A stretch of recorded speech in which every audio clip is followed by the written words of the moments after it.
Joining me now, we've got District Media Group President Beverly Hallberg. And Beverly, I want to pick up on this age debate. President Biden released a video. He held a press conference. He spent some time also with some kids where apparently he forgot his recent trip to Ireland. Is there such a thing? You travel in political circles.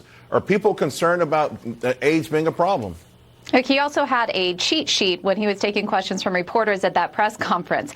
Here's the question I have. There hasn't been anything about Joe Biden that we have seen in the past few years, couple years that he's been president, that hasn't underscored the fact that he's not on the top of his game. I don't think anybody who is honest, even people who are supportive of President Biden, that would say, yes, he's the same speaker he was 30 years ago. He makes gaffes all the time. We see this on a regular basis. This rollout week is a perfect example. I think the question that people have to ask themselves is, are they okay with that? And when you look at him being 86, if he did complete his second term, which a lot of people are questioning where he will, it is that number two person, Kamala Harris. And I would actually argue she may even be a worse communicator than President Biden. She had her moment of all moments speeches this week, a word salad speech. I think there's reason for a lot of Democrats to be concerned. The question is, will Republicans provide an alternative that people want to vote for?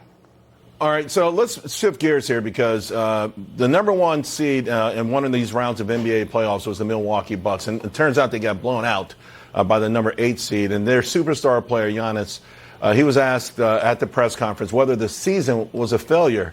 Here's a part of his reply I want you to listen to. I'm curious for you. Do you view this season as a failure? It's not a failure. It's steps to success. Michael Jordan played 15 years, won 6 championships. The other 9 years was a failure? It's a wrong question. There's no failure in sports.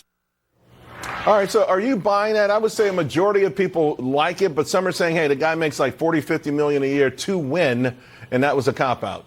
I think from a human perspective, people understand the pain he's dealing with when they just lost a series to the number 8 seed when they are number 1, expected to go much further. But this is a mentality that you take maybe if you're in high school, if you're in college, but when you're paid millions of dollars and you're expected to at least win the Eastern Conference Finals, if not the NBA Finals, I think it is a huge disappointment. Now, I think he was just stuck too much on the word failure and couldn't get past that. He could talk about this, say, hey, look, every year we want to win the finals. That's the goal. Here's what we're going to learn from it and move forward. Yeah. So I think from a human perspective, I get it. But when you're at the top of your game, it is a failure if you don't make it to at least the Eastern Conference Finals. Yeah, I think the irony is that, you quoted Michael Jordan. Michael Jordan, when he didn't win, he considered it failure. Exactly. Hey, we haven't done winners in a long time. And I know for this market, the big winner has been Hasbro this week.